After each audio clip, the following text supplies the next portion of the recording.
개사일주 미월생, 왜 구도자의 길로 빠지기 쉬울까? 안녕하세요. 오늘은 개사일주 중에서도 특히 미월생에 대해 이야기해 보려고 해요. 개사일주는 태어난 달에 따라 정말 다양한 모습을 보이는데 그 중에서도 미월생은 특별히 주의해야 할 부분이 있거든요. 사주 상담을 하다 보면 미월생 분들이 감정적인 구도로 인해 어려움을 겪는 경우를 자주 봐요. 심지어 사입이 종교에 빠지는 안타까운 경우도 있고요. 왜 그런지, 그리고 어떻게 대처해야 하는지 함께 알아볼게요. 개사일주가 여름, 그러니까 4월이나 5월에 태어나면 인생이 물과 불의 조화처럼 흘러가요. 이게 무슨 말이냐면 와인, 재즈, 왈츠 같은 것들을 떠올려 보세요. 이것들의 공통점이 뭘까요? 바로 물과 불의 조화예요. 스트레스 받을 때 재즈를 듣거나 와인, 위스키를 마시는 것이 도움이 될 수 있어요.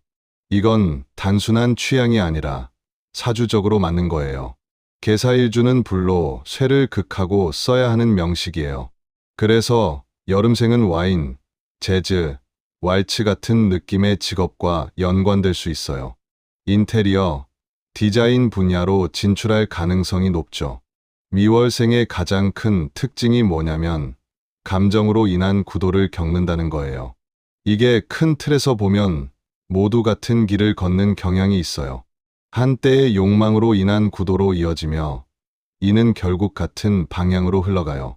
무슨 말이냐면 미월생 분들은 감정에 휩쓸려서 어떤 길로 빠져들기 쉽다는 거예요. 그게 사랑일 수도 있고 종교일 수도 있고 어떤 이념일 수도 있어요.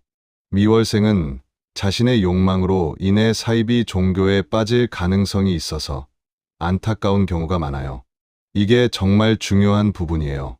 미월생 분들은 감정이 강렬하고 뭔가를 추구하는 성향이 강한데 이게 잘못된 방향으로 가면 사입이 종교나 이상한 단체에 빠질 수 있거든요.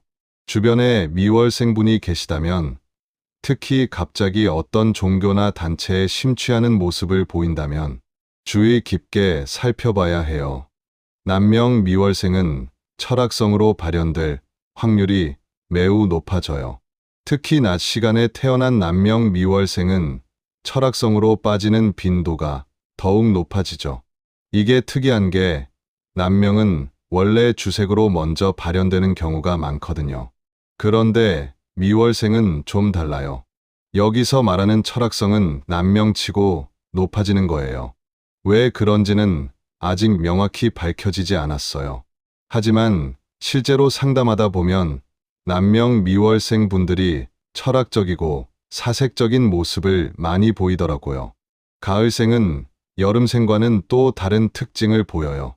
가을생은 신월이 아니라면 6월, 술월에 태어났을 때 쇠가 물을 생하는 흐름이 이루어져 안정적이에요.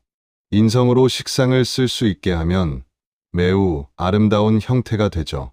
그런데 식상과 재성이 약하면 상황이 달라져요. 가을에 태어났는데 식상이 없으면 인성만 취하고 재성이 위태로워져요.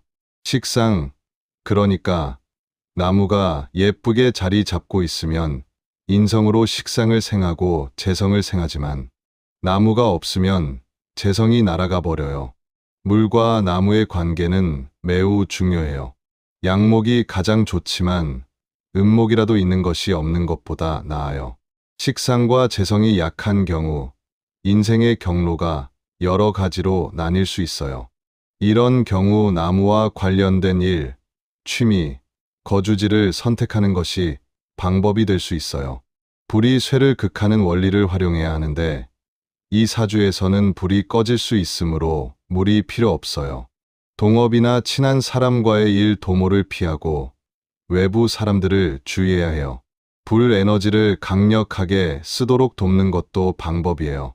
다른 사람들의 조언을 너무 귀담아 듣지 않는 것이 좋고요.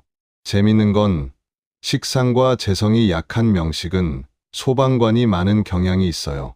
이는 진로 적성 측면에서 특화된 부분이죠.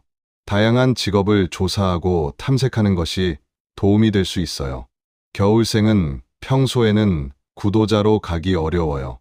음기가 강한 명식이라도 실제로는 활발하게 사회생활을 하는 경우가 많거든요. 대운에서 불대운이 들어오면 그때서야 구도자의 길로 들어서요. 미월생이 구도자로 가기 더 유리하다고 말하는 이유가 여기에 있어요. 불대운이 오기 전까지는 촉이 별로 없는 경우가 많아요.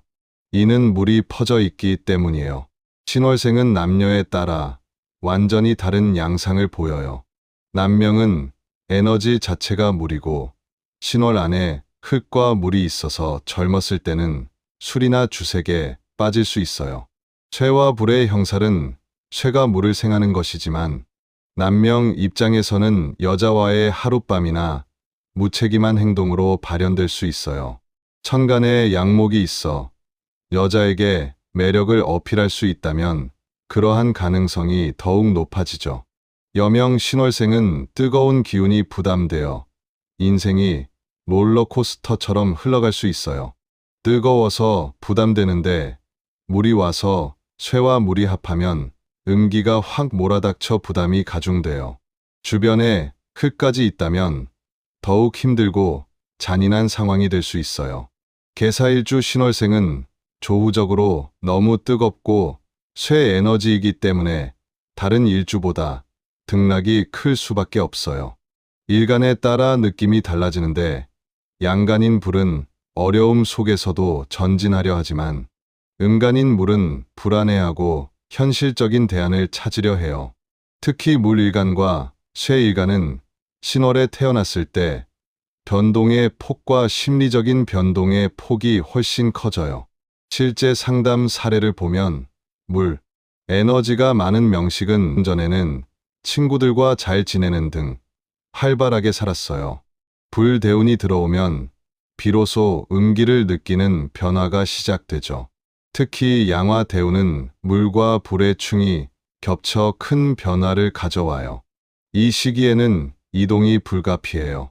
물기가 많은 명식은 한 번의 이동으로 끝나지 않고 10년 내내 이동이 반복될 수 있어요.